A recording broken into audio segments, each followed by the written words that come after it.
जय श्री कृष्ण। जो भी प्राणी अपने इंद्रियों के ऊपर काबू पा लेता है, फिर मन के ऊपर वो भी काबू पा लेता है। इंद्रियां यदि बेलगाम हो जाता है तो मन भी बेलगाम हो जाता है। इंद्रियां यदि प्राणी को बस में हो गया तो मन को भी बस में प्राणी कर लेता है। वो भक्ति के मार्ग पर चलकर धीरे धीरे मन को इंद्रिया को बस में करने का प्रयास प्राणी करता है, पर जिस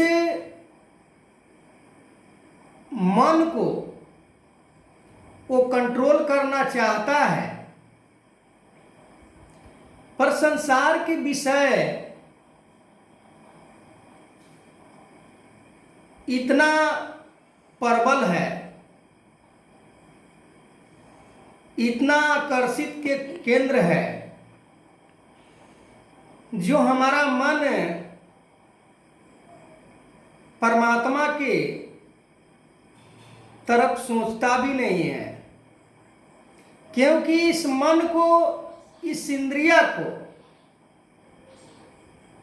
मजा तब आता है जब इसे कुछ रस प्राप्त हो। इसे संसार के भोग में ही मजा आता है, आनंद आता है।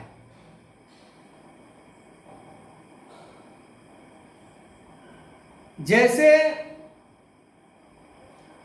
समुद्र में नाव का दो गति होता है, विपरीत दिशा जाने का। एक तो कि हवा उसे जिधर का रुख फेरता है उधर की तरफ चला जाता है, और एक जो है वो पानी के द्वारा नाव को डुबाने का चेष्टा करता है।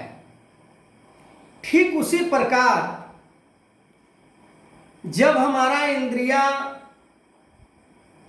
सही और गलत का फैसला ले लेता है तो मन भी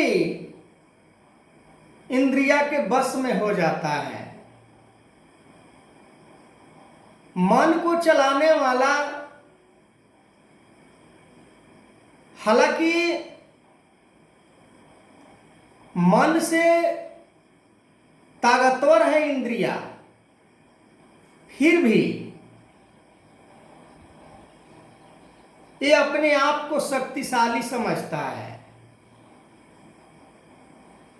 भगवान कृष्ण अर्जुन को यही समझाने का प्रयास कर रहे हैं कि अर्जुन अपने इंद्रिया को बस में करो। जिस इंद्रिया के बहकावे में आकर मन से तुम विचलित हो रहे हो,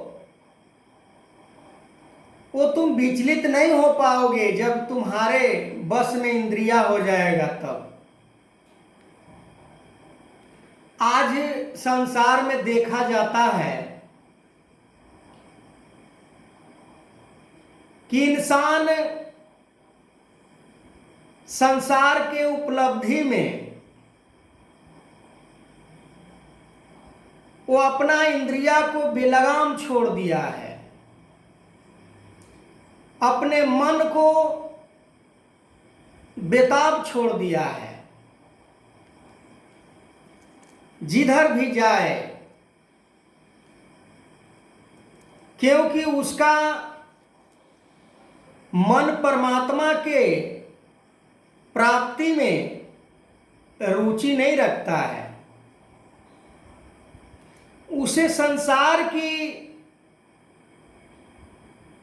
जो चीज है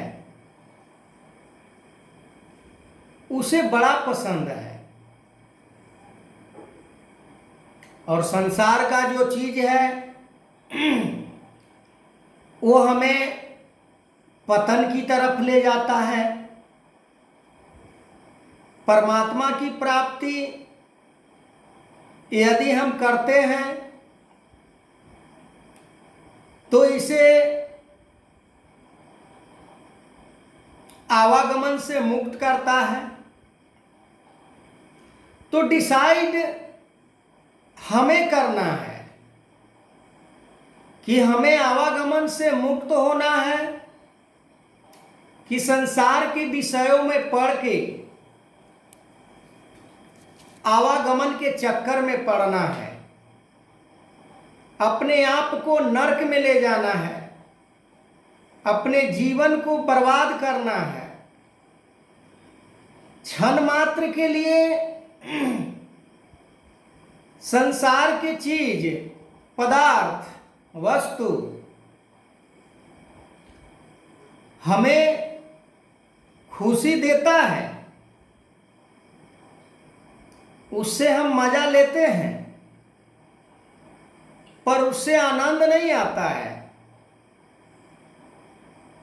आनंद का स्रोत ये संसार के पदार्थों से नहीं है। आनंद का स्रोत जो है ये परमपिता परमात्मा भगवान से है।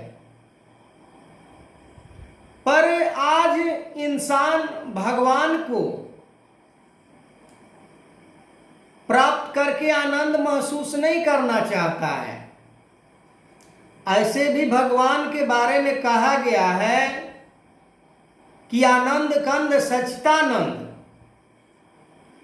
कि सभी गुणों का खान हम कहें कि ये सच्चिदानंद है, परमात्मा है, पर हम ऐसा करते नहीं हैं कि आनंद कंद प्राप्त हो जाए, कि सदा सदा के लिए आनंद में ही सारा बोर हो जाए। क्षणिक सुख के लिए, क्षणिक आराम के लिए, क्षणिक मान के लिए, क्षणिक प्रतिष्ठा के लिए हम क्या क्या नहीं करते हैं।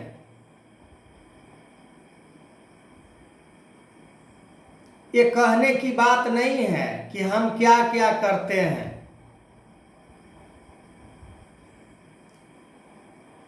दुनिया में जब हम मानव का शरीर धारण करके आते हैं